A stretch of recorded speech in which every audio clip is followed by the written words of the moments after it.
Kenapa suka kritis sekali? Sebenarnya nggak kritis. Jadi sebenarnya gini, saya itu panjang kehidupan bukan bernegara, memahami tentang bela negara, gitu ya. Nah, kami atau saya dulu belajar bukan dari posisi yang umum. Jadi kami belajar dari threat analysis. Jadi orang di dalam sehari di dalam menganalisa itu ada yang berdasarkan dari sisi optimis, sisi realistis gitu ya.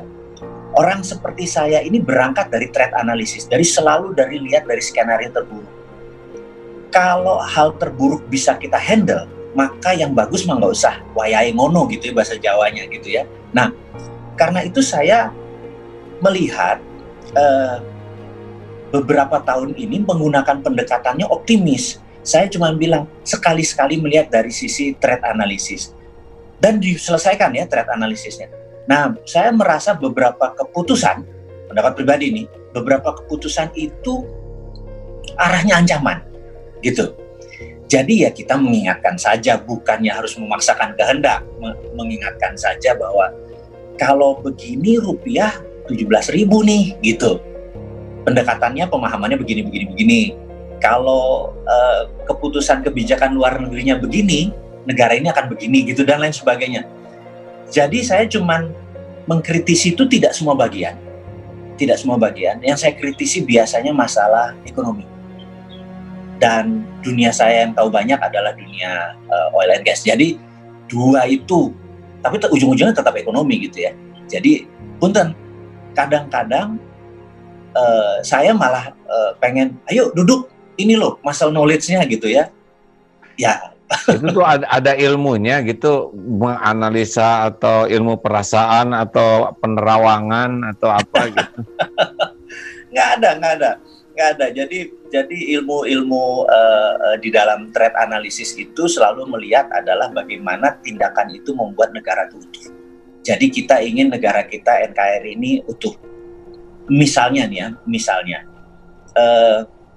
di Departemen Pertahanan harusnya ada divisi yang namanya Badan Intelijen Pertahanan atau BIP, atau dalam bahasa Inggrisnya adalah Defense Intelligence Agency.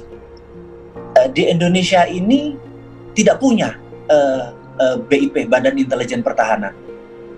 Berbeda dengan BAIS, di mana dia lebih ke militer, berbeda dengan BIN, di mana dia adalah tool untuk intelijen bernegara, tapi defense, pertahanan harusnya ada. Nah, usul-usulan seperti begini terkadang membuat kebijakan-kebijakan karena tidak ada pendekatan dari kacamata pertahanan.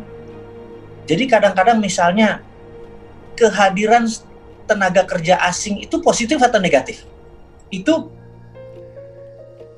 menimbulkan polemik tanpa ada keputusan-keputusan strategik dari kacamata intelijen pertahanan. Toto masuk, pendapat beberapa pejabat ini aman, tapi orang seperti saya bilang enggak gitu ya. Nah, ya karena saya menganalisnya dari Badan Intelijen Pertahanan. Jadi sendi-sendi bernegara itu harusnya lengkap. Di mana saat ini pendapat saya adalah Ipolexos Budhankam, ideologi politik sosial ekonomi budaya pertahanan dan keamanan ini 70%-nya politik. Di Indonesia terlalu berpolitik gitu. Ini harusnya balance. Ada 7 pilar bernegara itu harusnya balance. Ya 1/7 juga politik itu harusnya. Gitulah kira-kira